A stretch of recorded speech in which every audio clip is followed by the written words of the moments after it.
Welcome to Eternal Dread, where fear never sleeps. Tell us where you're watching from, and what time it is, because terror has no limits. If you're brave enough, share and comment, but beware, something might be watching you too. Now, turn off the lights, and let the dread begin.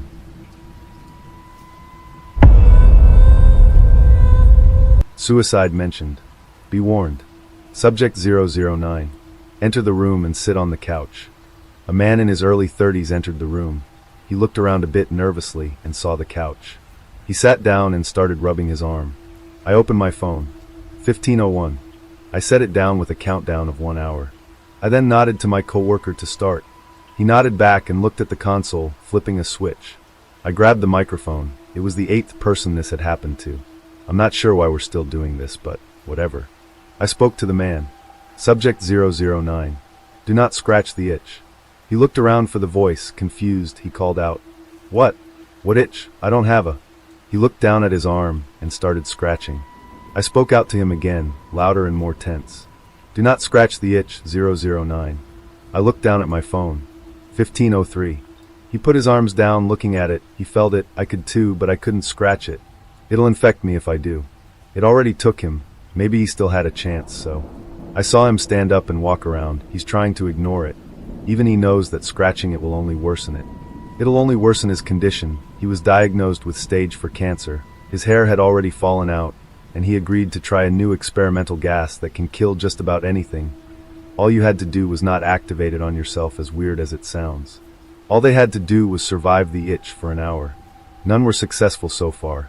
The highest time someone went was 006 with 43 minutes. He's been walking for about 5 minutes now. He keeps grabbing at it, just tightening his grip against that one spot on his arm. I ask him how he is doing. He responds that he's fine, but even I can see that he won't make it. 15:10. We turned on the television to try and distract him even more, gave him full access to any channels he wanted. We had to make sure he stayed focused on anything else but his itch. How are you feeling, Oliver? Do you need us to bring you anything to eat? Oh, I'd take some spaghetti or something. Why can't I scratch? Why'd you have to ask that question? I sighed and opened the mic back up. It's part of the process. Scratching it will make it worse for you. It attacks your cancer by damaging the tumor, and then it attacks the damaged cells of your cancer. But if you create those damaged cells, it won't be able to identify anymore which one is dead and the ones you need. Meaning it'll kill you slowly, painfully. You have another 47 minutes to go by. We can end the process if you want, but unfortunately your cancer will stay. Oh, no, I can keep going. Just spaghetti, please, and maybe some mittens. Something to help me prevent this. You got it. A sealed room on the other side would open as a small remote-controlled table with wheels. Drove over towards him with the items he requested. He put them on, and he sat down starting to eat his spaghetti. I could see he was still tense about everything, probably even more now. I only hoped this wasn't his last meal. We didn't have the best chefs here. Nothing of this operation was under government surveillance. Everything we did here will have to be destroyed once successful. I have to legally say that these people have signed an understanding that there was a chance that they could die during this treatment. They were aware of the potential consequences that could happen and still decided to go through. Where they are now is not my say. 15:16. Oliver is still eating his spaghetti and watching TV. He had tried to go itch his arm with the mitten, but was able to hold back. He tried distracting himself even more. It was going well, considering. Oh, can I ask a few questions? Since. Of course, but please remember we can only respond with what we're allowed to say. Oh, how did you know about me? Why me? Why do I get this treatment? What happened to the others? We chose you because we've seen your academic potential. You've worked hard all your life. What you were burdened with isn't fair. You deserve a good life, a long life. You get this treatment because, as desperate as you are, you decided to live, and we only wish to help you with that. This treatment is not approved by the government, but you might be able to make it so. Human trials are needed for this. Animals don't listen, and they'll just scratch. Please, understand you are not a pawn. You are not a guinea pig. You are a person who wants help, and with it might even save the world. I took a deep breath afterwards and spoke out again, in a more warning tone. The others scratched the itch. Do not scratch the itch, Oliver. I could see his eyes widen a bit. Everything I had just said stuck with him. He felt more important than ever. Maybe that was the push he needed. You'd be surprised at how heavy this toll can be. 5:23. I know what you're wondering. Why don't we just tie them up? Make them unable to move during the procedure. We couldn't contain them after the 38-minute mark. It has been 22 minutes since the gas had entered Oliver's body, and I'll have to tell him soon that he'll feel a lot of pressure to scratch it. Subject 001 broke his upper torso, dislocated his arms, broke his joints, tore his muscles. Trying to free himself, he bled out. Subject 002, we made sure he couldn't move at all passing the 42-minute mark. He bit out his tongue. As paramedics tried to contain him, he bled out, scratching the itch. Subject 003, we put a mouthguard and blocked his mouth from closing, giving the same restraints as 002. Died from overforcing himself and his body. He tensed up so hard that his brain vessels rendered him brain dead, soon after killing him. Quite literally blowing his fuses. Why are we so weird about how we talk? That's because of our boss. I couldn't tell you anything more other than he specified us to focus on that line. Don't scratch the itch. Maybe it had some powerful mental power. We didn't really get in that situation. Honestly, it made me want to scratch my non-existent itch more. I had been doing this for 4 months now. I could turn it on and off by now, but it was still annoying. Like saying the manual breathing. Sorry.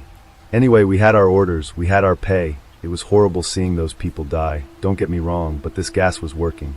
I personally looked at the charts of the other people. They were dead, but they no longer had tumors or diseases. The gas worked. Other than the side effects, it was a cure. Maybe in my mind I was trying to convince myself that this was ethical since they did sign, knowing what could happen. I suppose they did, because what else could they lose? I'll get back to it now. I pushed up my glasses, put my drink down, and picked up the microphone. 15:29. Oliver, you're soon about to hit a time mark which everything will get even more stressful and tense.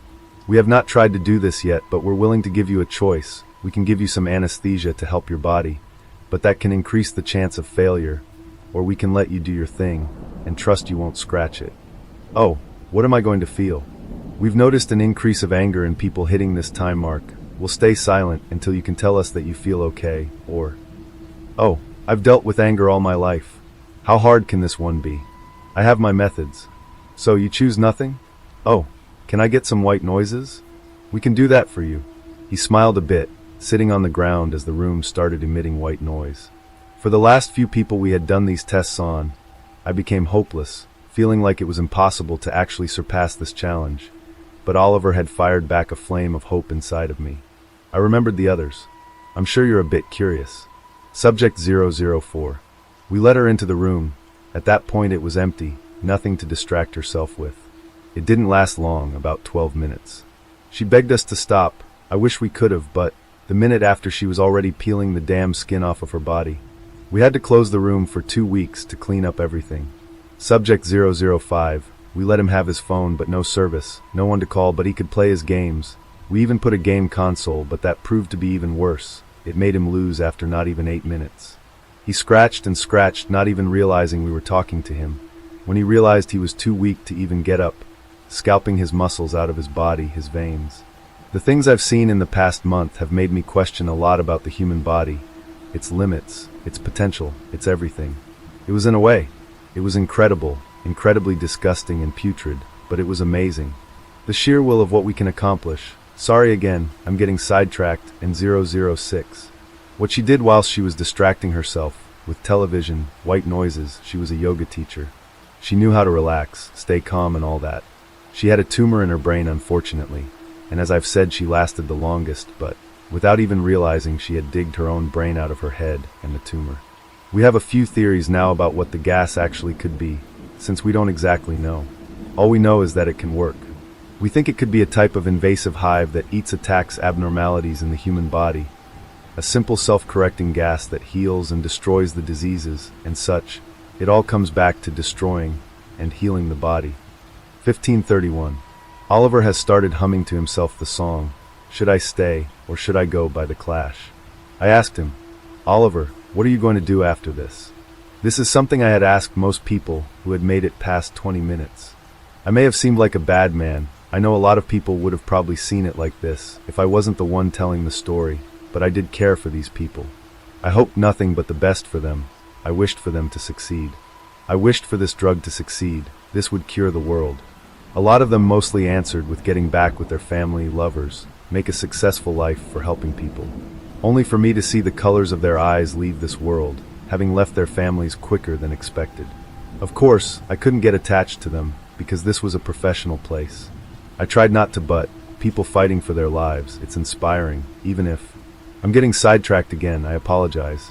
Oliver responded a bit tense. Oh, I might launch my own restaurant. I heard a lot about food healing. You'd be surprised by what food can actually do for you. That sounds lovely, I'd love to visit it. The words, if you make it, almost slipped out, but I held myself back. I couldn't stress him more at all. He needed to focus. He had to make it out. 15:35. It was almost time. I could see Oliver getting more tense. The anger was rising, but he was holding it together. What I didn't tell you before is that it wasn't just Oliver that was being watched, it was us too. At first I could never have told you why. Thankfully, that's why I'm still writing this. I don't care if they find me. Not anymore. I sent it far away. Someone will find it, hopefully someone good. I'll tell the world what happened to all of them. What happened to the others. 007 was a younger child, around 12. His parents had unfortunately ended their lives after finding out that their child was only going to live for another month. I never saw him agree to anything. I never saw him sign anything. I was only told about his parents. I didn't like it, but the thought of saving a child, I didn't mind it. Maybe the gas was less effective on him. It wasn't, God, it wasn't.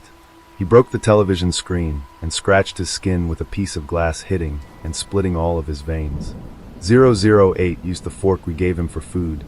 First it was the inside of his cheek, scratched until blood and skin fell out. I believe even 5 teeth were found, some skin off of his arms and legs, nails. He even stabbed one of his finger, prying it off of him. And without even noticing, he was scratching himself in the chest until he reached his heart. The fork was bent inside of his chest. He died the minute after. 009. 1539. Oliver was passing around the room. He was struggling. He wasn't exactly hiding it anymore. He tightened his fists.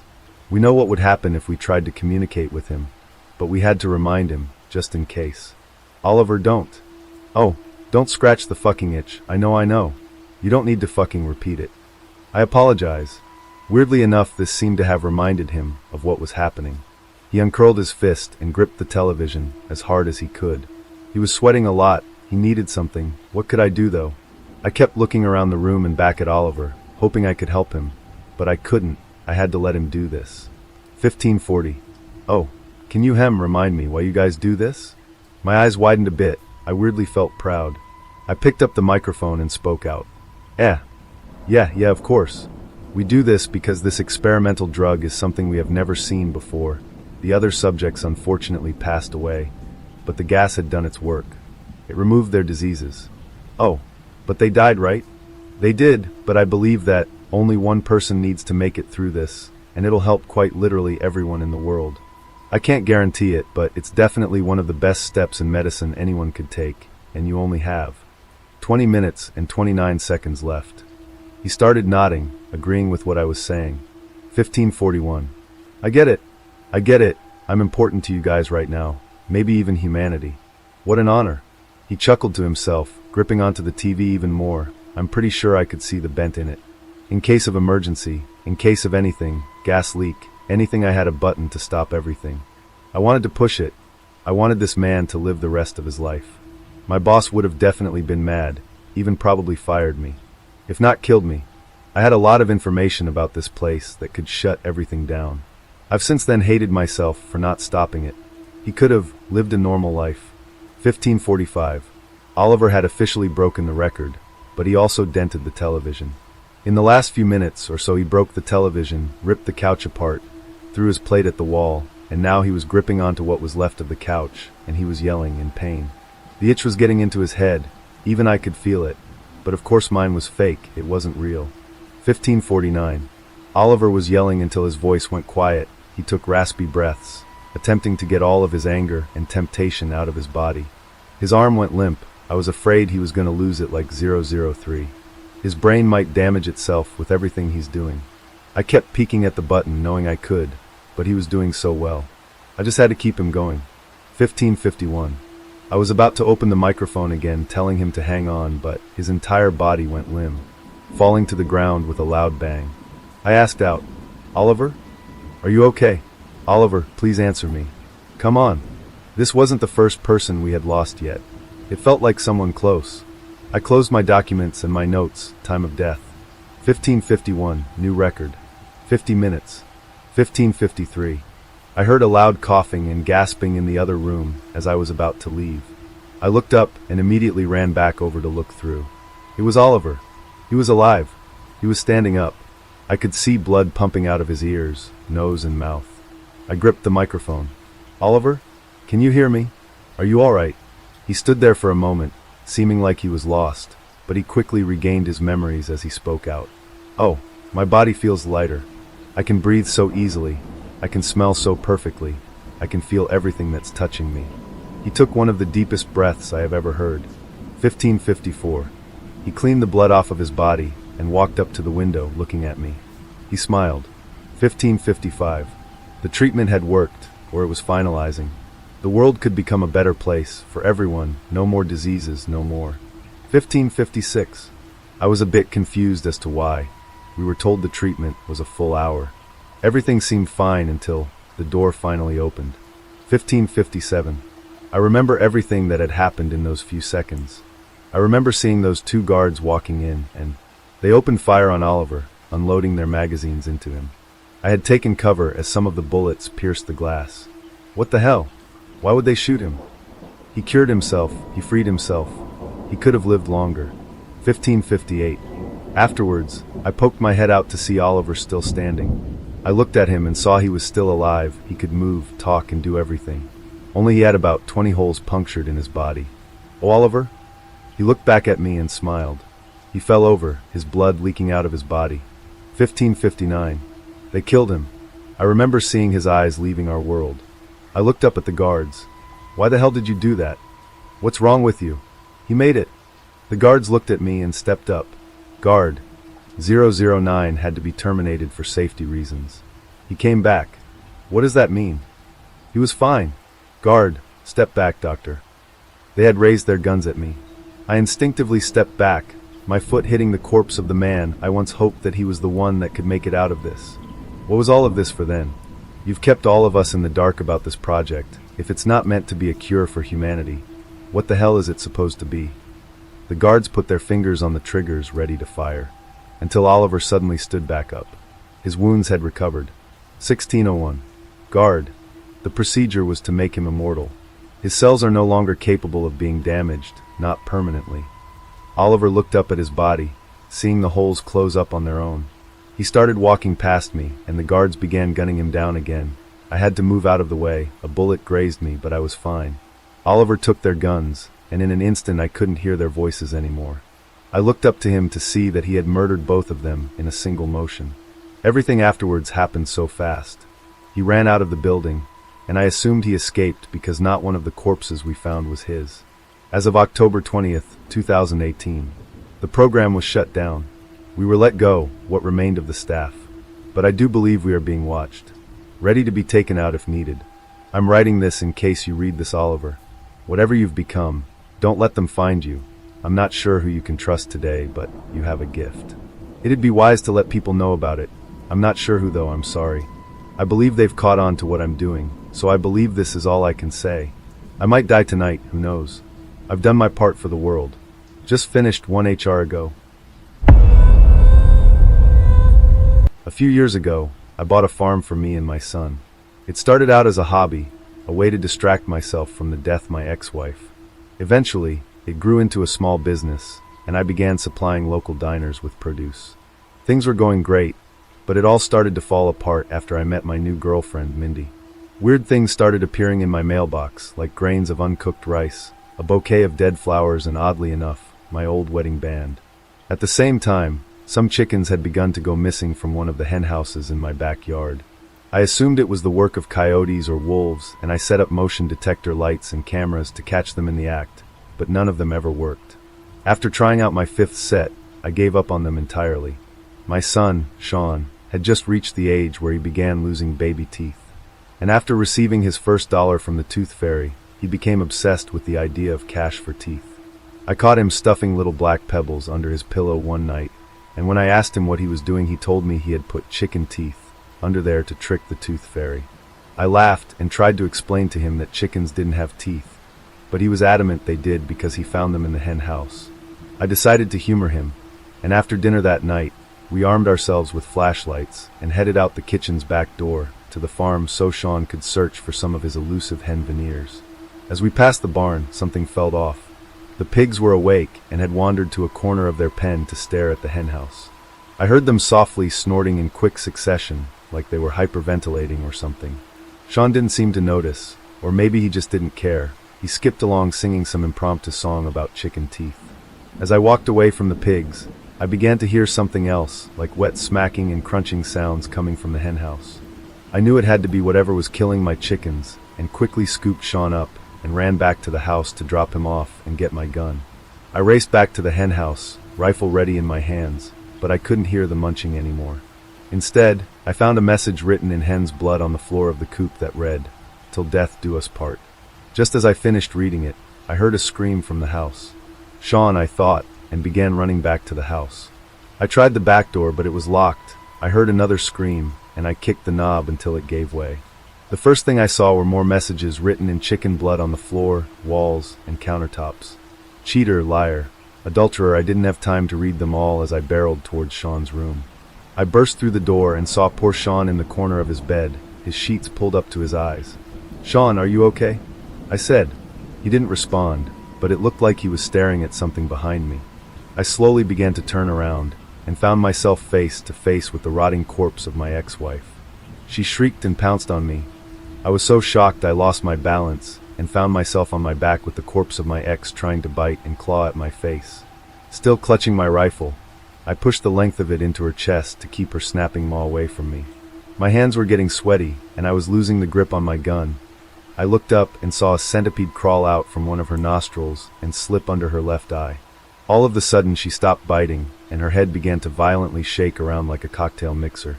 She opened her mouth, and a sea of bugs and insects flooded out, covering my face. I rolled over, dropping my rifle to wipe bugs off my face and out of my mouth, when my wife bit down on my arm hard. I heard bones snap, and I went blind with pain as my arm wilted in my dead wife's jaws. I screamed and swiftly tore my limp arm out of her mouth, taking several of her little rotting teeth with it. I began scooting backward and blindly reaching for my gun, and by luck I found it. I put the stock to my shoulder, rested the barrel on my shattered arm, and fired into her face, sending her nose somewhere into the depths of her skull. The thing sputtered on the floor while viscous and bugs oozed out of its new face hole. I ran over to the bed, grabbed Sean with my good arm, and sped outside the house. My ex-wife's wails followed us all the way out to my truck, and were only muted by the radio blaring to life. We raced down the road, and were about halfway to the police station when my heart sank. Mindy was supposed to come over sometime after dinner. With only one good arm, I had Sean use my cell phone to call Mindy, but it went to voicemail every time. I turned the car around and put my foot to the floor until we were about a block away from the house.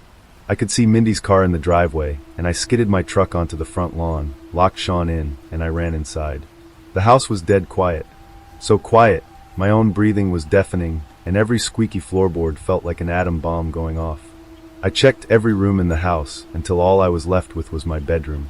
I put a hand on the knob and slowly cracked the door just an inch or so, and was greeted with the most rancid odor I had ever smelled in my entire life.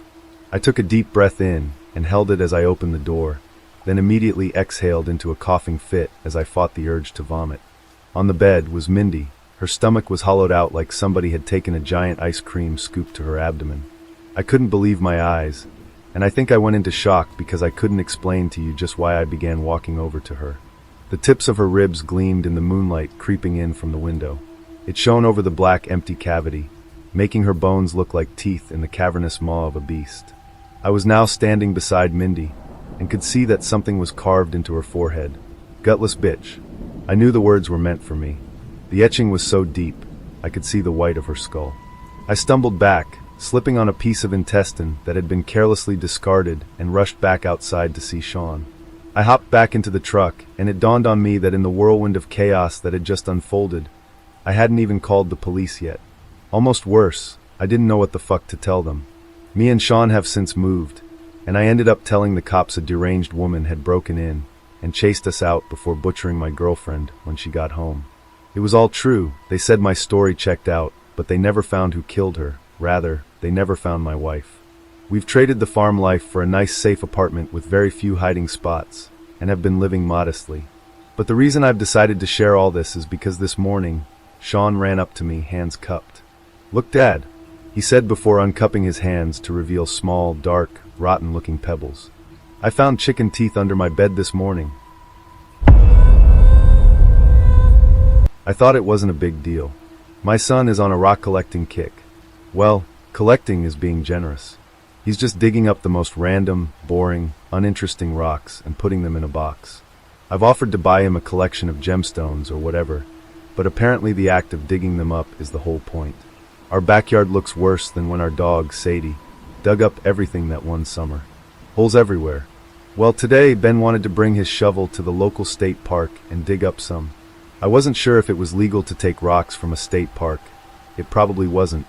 But we weren't taking things of value, you know? It's not like we were panning for gold or digging up fossils. We were just stealing average, completely uninteresting rocks. We hiked out about half a mile on the main trail, then spent an hour filling up his backpack with rocks. It was good for us to get exercise, to be out in the fresh air. As we started for the parking lot, however, I had a weird feeling. Maybe it was just the heavy backpack digging its straps into my shoulder, but I felt a sort of weight pressing down on me. A random anxiety out of nowhere. It was difficult to describe. It didn't quite feel like a panic attack or impending doom or being watched. It felt sort of like a cross between the three. Like something was just wrong. Like the natural order of things was disturbed. A disturbance in the force, if you will. But that was ridiculous. It would be bad, ecologically, to take dumpster truck loads of soil from the forest to use in your garden, or cut down a whole bunch of trees. But to take a small backpack full of rocks from a 100-plus acre state park? How bad could that be, really? Depends on who you ask, I thought, as we hiked uphill. To the grubs and the microbes who lived under that rock, very bad. To the rest of the forest, unnoticeable. I followed Ben's little form up the hill, panting now. The trees stretched up around me.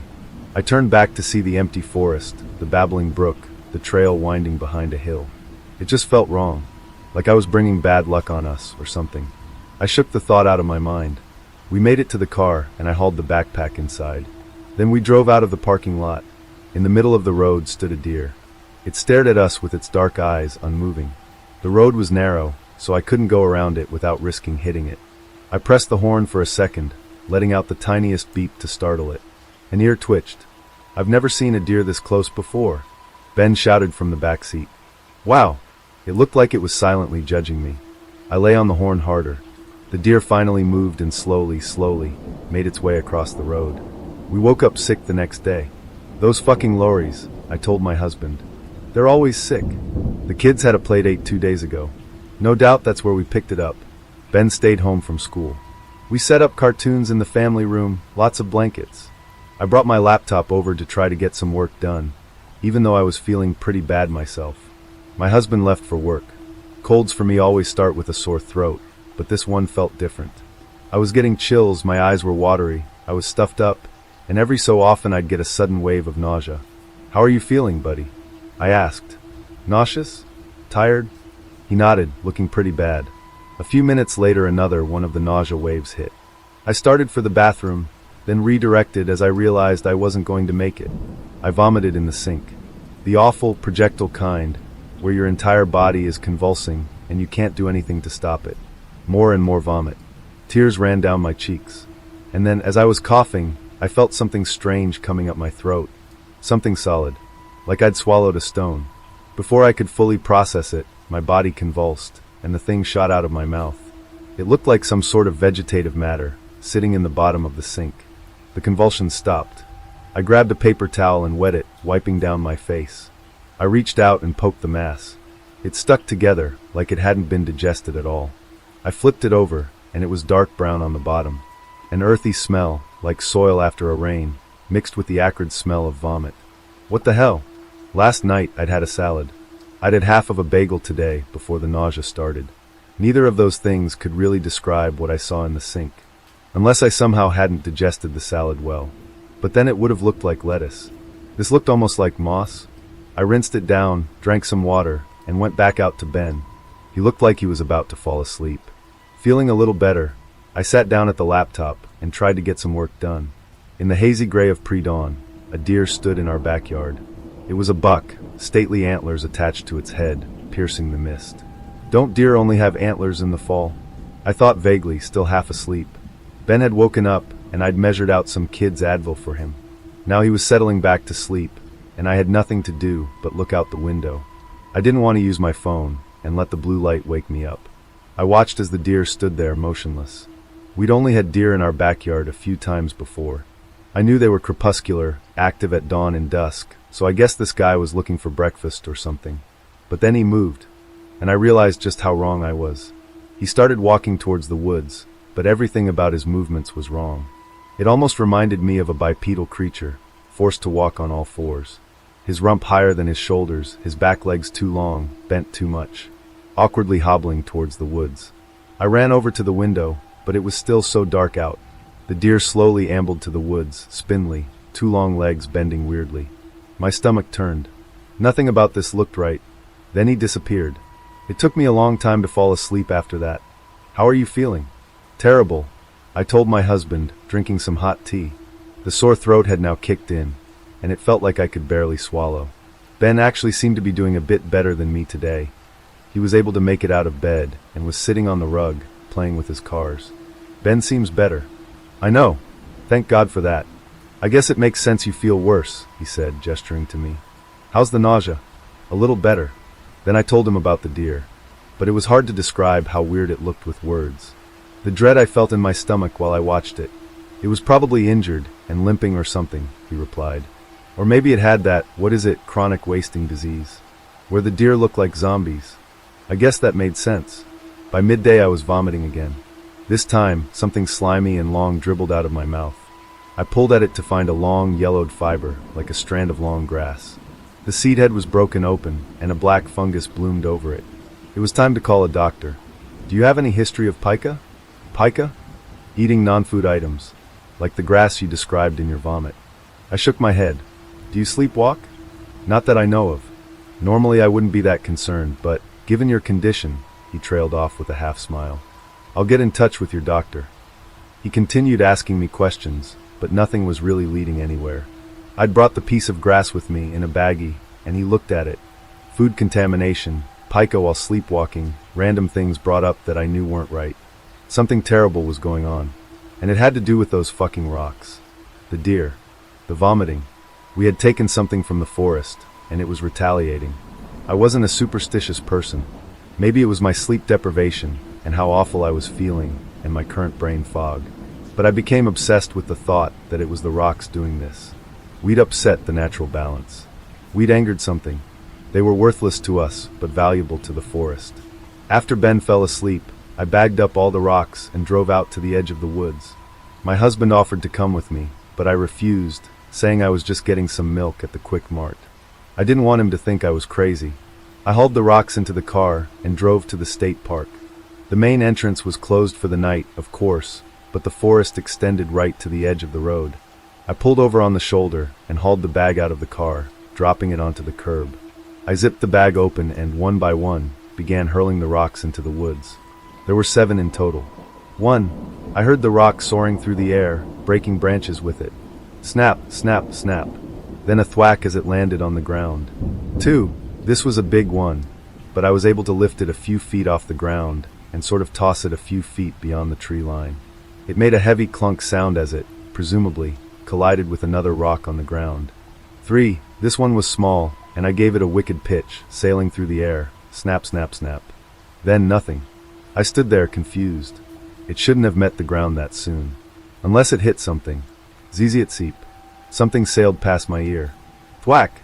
The rock I'd thrown in moments before whizzed past my ear, hit the side of my car, and dropped to the ground. I stared at it, my heart pounding. Someone's out there. Oh no. Snapping branches. Growing louder and louder. I dove back into the car and slammed the door shut. The engine revved, and I pulled away from the curb, leaving the backpack full of rocks where it sat. I swerved onto the road. A deer came bounding out of the woods. Lit in harsh, white light from my headlights. It stumbled out awkwardly, like it was meant to stand on 2 legs. Just like the one I'd seen in our backyard. The hind legs were too long, twisted and bent, and the steps it took were clumsy and uncoordinated. I hit the brakes. The deer stared back at me with unblinking, black eyes. But the more I looked at it, the less it looked like a deer. The proportions were all wrong. The eyes were too big. The snout was too long. The legs were bent weirdly, to accommodate being on all fours. Even the antlers split, and then rejoined again, completely different from a normal deer's antlers. I should have just swerved around it, but I found myself staring, mesmerized, as it pulled itself onto two legs. At its full height, it stood around 8 feet tall, face outside the scope of my headlights, for glinting in the moonlight. I gave them back. I screamed. I gave the rocks back. Not like I expected this thing to actually understand me. Unfortunately, I don't know what happened over the next 5 minutes. I was staring at it, and then I was speeding home through the darkness. I don't remember swerving around the deer. I don't remember if it tried to attack or stop me. I was staring at it, and then suddenly I was speeding home. Horrible, sharp pain needled my abdomen. I let out a half scream as I stomped on the gas pedal harder, careening down the country road. The next day later, the bleeding started. I was having a miscarriage, and as I sobbed on the floor of my bathroom, I couldn't help but think that thing had made things even. I'd taken from the forest, so it took something from me. I know it sounds paranoid. I know it's instinct muscle memory. Someone knocks, you check. It's normal. It used to be normal for me too, until I learned it wasn't. I've always hated being contacted out of the blue. A random number calls me, I won't pick up. If it's important, they'll leave a message. Ever had a coworker message you on Teams without any prior warning? Took me a while to get used to that. But the worst, the absolute worst, is someone knocking on my door unannounced. It started back in university. I was living in a tiny apartment, just me and a lot of bad habits. I'd be smoking or maybe just too busy to clean, and then knock knock. The sound would hit me like a punch to the chest. My whole body would go stiff. I'd tiptoe over, careful not to make a sound, and peek through the peephole. Most of the time, I didn't open the door. Just pretended I wasn't home. Was it introversion? Paranoia? I don't know. But it stuck. 15 years later, in a dozen different apartments, I still did it. When someone knocked, I tiptoed to the door, checked, and if I didn't feel like it, I wouldn't open up. Maybe some unresolved anxiety. It worked. I didn't have to deal with unexpected visitors, and if it was important, they'd find another way to reach me. I thought it was fine, until 2 weeks ago. It was a Friday night. A long week at work. For the first time in a while, I let myself relax. I smoked a little, played video games with some friends. The night was mine. I had my headphones on, fully immersed, when I felt it. A sound like a knock, just on the edge of my awareness. I pulled my headphones off, my heart skipping. I held my breath. Listened. Nothing. It must have been my upstairs neighbors. They have a kid who's probably staying up late. I shrugged it off, put my headphones back on. Mistake. The night went on, but that sound kept coming. Knock, knock. Just faint, rhythmic tapping like something waiting. I ignored it at first. Maybe it was the weed playing tricks on me. Maybe I was just tired. But then, by 2 a.m., I'd had enough. I logged off, crawled into bed, and scrolled through my phone before I could sleep. That's when I heard it again. Slow. Deliberate. No mistaking it now. A knock. Right at my front door. My stomach dropped. I sat up, heart racing. My mind scrambled for answers. Emergency? A late-night visitor? But why hadn't they knocked harder? Why wasn't there panic in the knock? Why so patient? I slid out of bed, my breath shaky. I moved carefully, trying to make no sound. I grabbed my phone, using its flashlight to guide my steps, but I turned it off before reaching the door. I didn't want them to know I was awake. I crept forward, pressing my eye to the peephole. The cold rush of dread flooded my veins. There was someone standing there. Their back was to me. The hallway was a dead end. It's not like they were facing another door. Nothing, just starting at a well. Tall, broad, dressed in black. The sound of their breathing, deep, slow, heavy, echoed through the silence. My skin crawled. My mouth went dry. Every instinct in me screamed at me to move, to do something. But I couldn't. I just stood there, frozen, watching through the peephole. And then it twitched. Not a step, not a turn, but a violent shudder. Like something inside it was broken. A glitch. The body was unhinged, for just a second. It did that a few more times. It seemed to jerk backward, though it didn't turn. It wasn't a normal retreat. It was moving backwards, but not towards me. It was almost mechanical. I kept looking through the peephole. The hallway was empty, and it stayed empty. I barely slept that night. Every little noise made me flinch. Every shadow felt wrong. The knocking, though, it didn't stop. Every night, at exactly 2:30 a.m., it came. Slow, methodical, unhurried, and I couldn't stop myself. I crept to the door, heart pounding, and peered through the peephole. It was always there, always in the same spot, always facing the wall. The second I saw it, my stomach would twist with dread, like ice spreading through my veins. But still I'd check. I had to. Maybe I thought if I didn't, it would get worse. My bad habit had the best of me, and I truly couldn't ignore it. I know what some of you are thinking. Why didn't I call the police or go stay somewhere else? Well, I had nowhere else to stay, and what was I going to tell the police? Some guy knocks on my door, and I don't answer, and then he leaves me alone. This was definitely creepy, but it was probably some stupid prank that's gone too far. Last night, though, something changed. The knocking started like usual, the rhythmic tap, tap, tap against the door. But I was already in bed. I hadn't fallen asleep yet.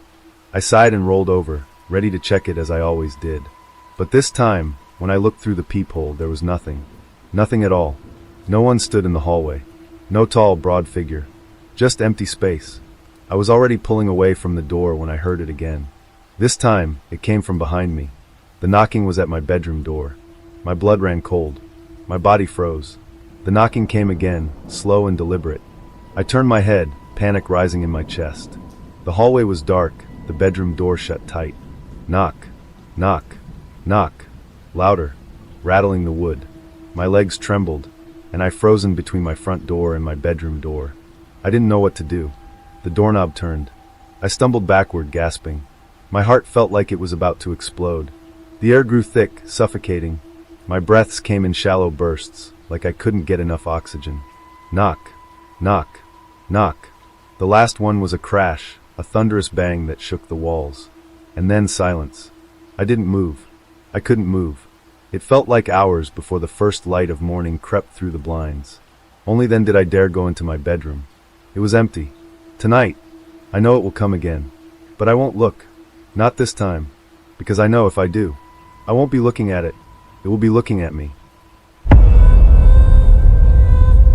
My father spent a long time trying to speak to God, and one day, he claimed God answered, revealing the day the world would end. He was a physics professor at the state university, but had become deeply involved in the occult over the last few years. He set up an office in our backyard, convinced he had found a clue in the Bible leading to something significant. Isaiah 66 verse 1 has always been clear, my dear Alice, he would say to me, his eyes unnervingly intense. God is in the skies, and if science searches among the stars, it will find him. His office had a powerful radio with a huge antenna, an optical telescope, and 3 old laptops, operating nonstop with strange software. He was always checking his old wristwatch, as if it were somehow connected to his investigations. My mother always suspected he had stolen this equipment from the university lab.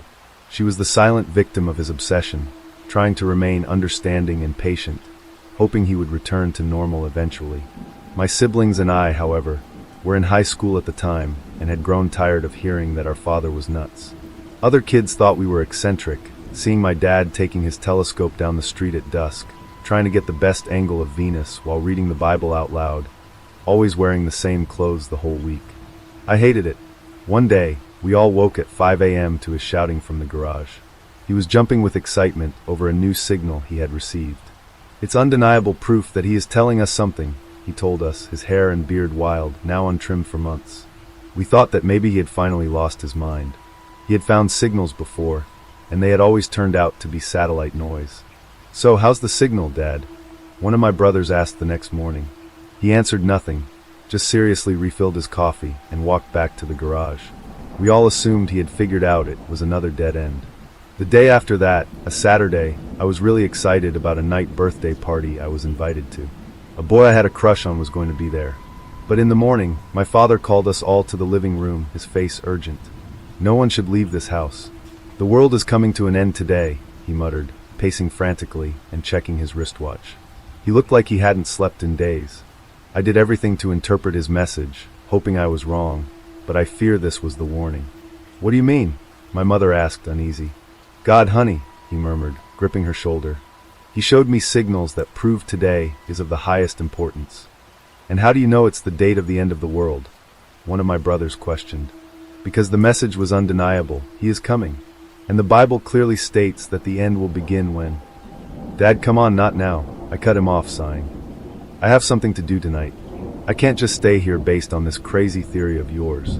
No one is leaving this house today, he commanded, his voice taking on an authority I had never heard before.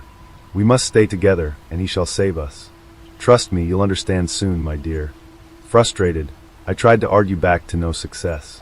I looked at my mother in search for support, but she was too stunned by the idea that her husband might actually be insane to say a word. I stormed back to my room in a fit of rage and slammed the door shut. This wasn't fair, and I wouldn't let my father's madness ruin my night. After dinner, I locked myself in my room and waited until it was late enough for me to sneak out through the window. The party was only 2 blocks away, so I just walked there. And it was fun. My crush and I had the chance to talk for hours, though nothing romantic happened. Around 1 or 2 a.m., I checked my phone. It had been on silent the whole time. There were multiple missed calls and messages from my mom. Dozens of messages like, "Where are you? Pick up the phone. Get here now." I replied, telling her I was only 2 blocks away and on my way back. I knew I'd be grounded for this, but it felt worth it. As I walked home, I kept checking my phone for a response, but her number was offline. I assumed they had gone back to sleep. When I reached my address, I felt like I had somehow taken the wrong path. There was nothing there, just an empty lot full of dirt and grass, surrounded by what I was certain were my usual neighbors, their houses intact. I retraced my steps several times to make sure I wasn't hallucinating, and I wasn't. This was where my house was just a few hours ago, and it was no longer there. The doors, the walls, the fence, and everything inside of it had vanished. There wasn't even a trace of wood or debris left behind. It was as if the house had never existed, and nothing had ever been built there. I tried calling my father, mother, and brothers, but their phones were off. I searched the area frantically, desperate for any clue about what had happened. The only thing I found on the grass was my father's wristwatch, the one he used for his strange transmissions, stuck at exactly midnight. Every member of my family was gone, and the truth is, I never saw them again after that day. They were never found. The case of my family's disappearance was in every newspaper in the state for days, mobilizing the entire town in an effort to find them. The neighbors' security cameras didn't capture any movement or anything suspicious that night, except for a strong flash of light around midnight, the same hour frozen on the wristwatch. No one passed by the street. No one saw anything. They simply vanished from this earth, and no clues were given. Then, the feds arrived some weeks later to investigate. Tall men in black suits and dark glasses combed through the area for days, then left without revealing a single word to the public. Strangely, the news stopped covering it the very next day, returning to their usual programming of burglaries and park renovations. Over time, this case was only mentioned in podcasts or mystery YouTube channels. After all that, I went to live with my grandparents and they took good care of me, but the trauma never faded. A decade has gone by, and no one has found an explanation for my family's disappearance. Now, I'm taking matters into my own hands and sharing this story with everyone I can, determined to uncover the truth, even if too late. Every night, I stare at the sky, wondering if it was really God who took them, or if it was something else. Elena pressed her body against the ground, her head barely fit under the stuck garage door. She pulled herself through, into the dark interior of the abandoned factory. Her black tee caught on a twisted hunk of metal. Her shirt pulled tight, then ripped. She was in. She shivered against the cold breeze, her skin exposed. The factory loomed larger inside. Her steps echoed in the open space. The flashlight from her back pocket cut through the darkness. Decaying machines cast long shadows. The expansive space swallowed her. She stepped over broken ducts and debris, snaking her way deeper.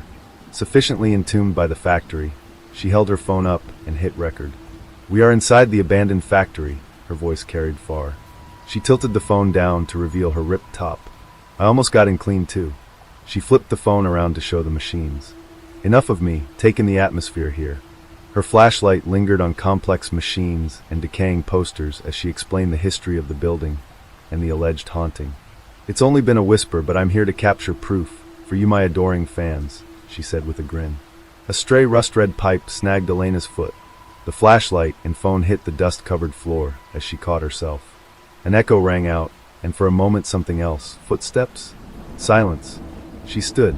The space crept with unseen menace. She grabbed her phone and flashlight. The bulb flickered, and her screen was cracked. The phone still recorded, but she said nothing. She just panned the light and watched for movement. Shadows danced, and dust churned in the beam.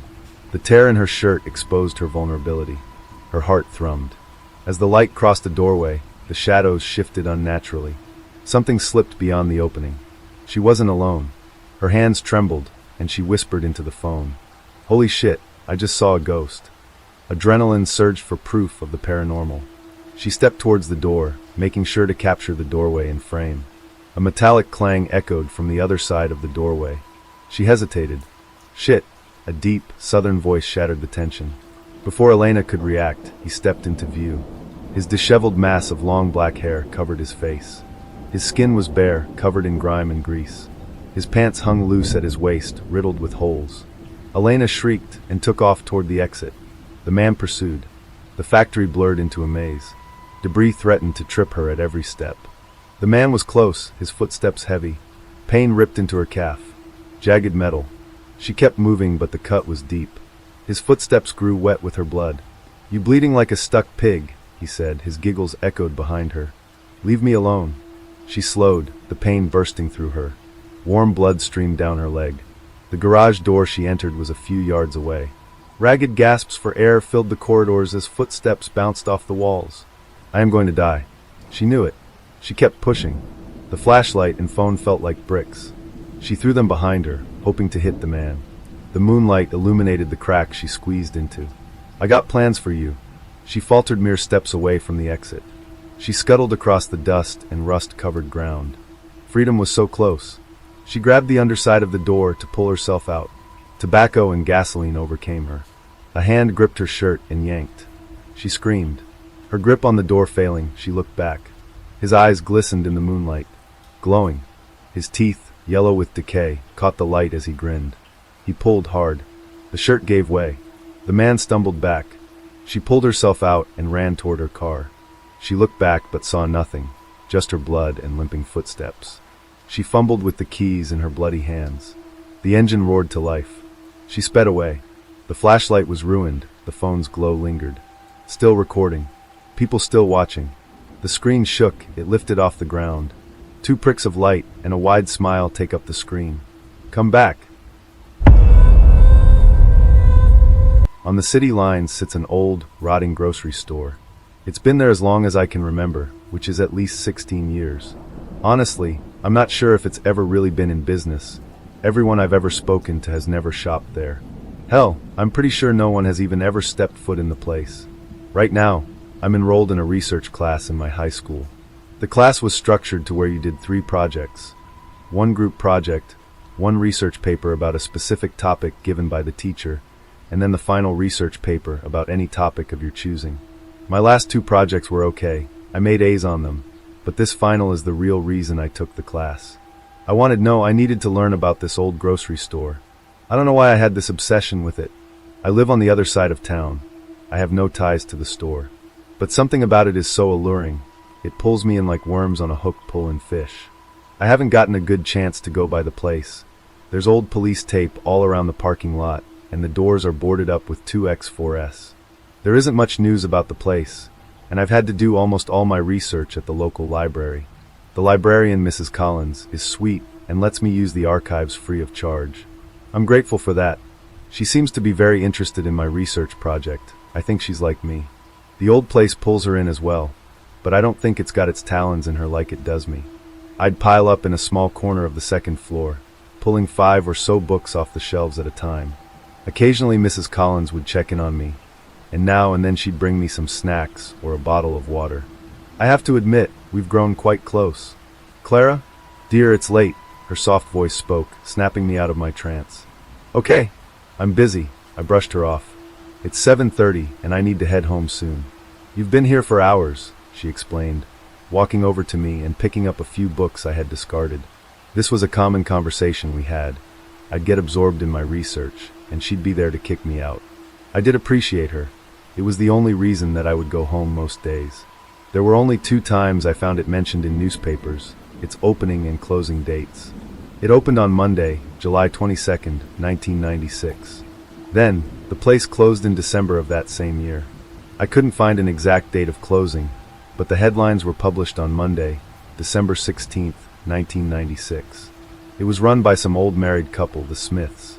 I have an interview set up with this guy, Samuel Withers, who was close with the Smiths. Mr. Withers is that crazy old man character.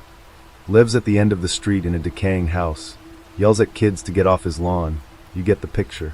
Since there was so little information, actually there was no information about the Smiths, I was hoping he could give me some insight.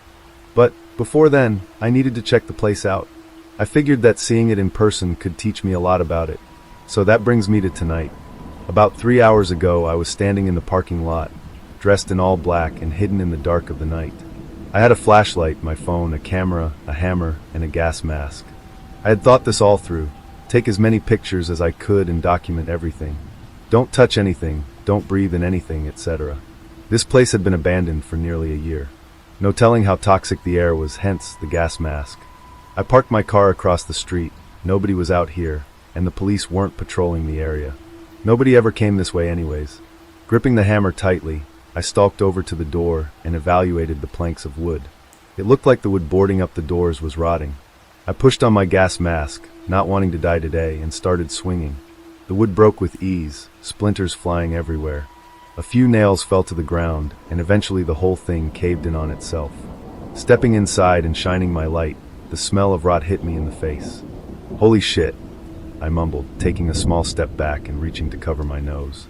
God, it smelled so bad. Like an old tuna fish sandwich that had been left in a wet sock that was found 2 days later in the woods with animal shit on it. I moved forward, stepping over the splintered wood and avoiding the nails. The first thing I noticed was the registers, coated in a thick layer of dust. I stepped over broken pieces of wood to get a better look and began to take pictures. It looked like everyone had been shopping normally, and then just suddenly disappeared. There was food still on the conveyor belts, a few cans of food here and there, and what I assumed was meat and fruit sat on most others. 2 of the registers were open. Money was still inside the drawers. There were receipts on the ground around the registers, like the cashier had been handing them to the customer. As I continued to walk through the mess, I was astonished by everything. There were bugs and rats everywhere. Every time I watched a roach crawl across the floor, I shuddered. Any noise a rat made had me jumping and looking over my shoulder. The place screamed, "I'm haunted." I looked up and down the vast aisles, taking pictures of everything. Cans of food that had fallen off the shelves and broken open coated the floor. The random and unknown liquids that pooled around the freezers. The place didn't look looted, just a husk of what used to be a busy supermarket. I ended up in a snack aisle. The vast row of unopened chip bags and Jiffy Pop pans were most likely the only thing the rodents and bugs couldn't get into. As I reached the end of the aisle, an even worse smell hit my nose. I was standing at the back of the store, where all the meat was kept. Oh God, it smelt so bad. It looked even worse. Roaches, flies, rats, and maggots were everywhere, much worse than anywhere else in the store. Snapping a few more pictures, I had to turn away from multiple unidentified pieces, just because of how nasty they were. I was shocked there was anything still left, and a part of me really wished it had all already decayed. I thought briefly for a moment. Shouldn't it already be gone? It's been months since this place closed. But I didn't dwell too much on the thought. I honestly just wanted to get away from the smell. As I turned to walk along the back of the store, I noticed 2 large swinging doors. I know it was stupid to go back there, but I needed to see. I just had to know what was back there. As I swung open the large metal doors, I shined my light across the room and instantly wished I hadn't. Sitting along the back wall was a person. I didn't get a good look at them. The moment their head snapped around to look at me, I booked it out of there. I dropped my hammer, letting out a blood-curdling scream and spinning on my heels. Racing back through the store, I could hear heavy footsteps following. They were yelling, a deep and raspy voice screaming at me to get back here. It sounded like they hadn't spoken in months. The voice was so hoarse and scratchy. I shot out the front door, nearly breaking my stride as I pushed past the rotted wood and across the parking lot.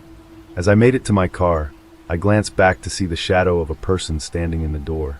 They were tall, lanky. Hair stretched down far, at least down to their back. From what I could tell, it looked like a man. I couldn't make out many features as I got into my car and slammed the door shut. I sped off quickly, scared out of my mind. I raced home, running 2 red lights and not stopping at stop signs. I'm lucky I didn't get pulled over. That brings me to now. I slinked back inside through my window, showered, and now I'm sitting in my bed typing this out. Shit, I need to know more. As dangerous and scary as it was, some twisted part of me just needed to know more. Who was it? Why were they there? Why had the meat not rotted? Why were the registers untouched? What the hell was going on with the grocery store?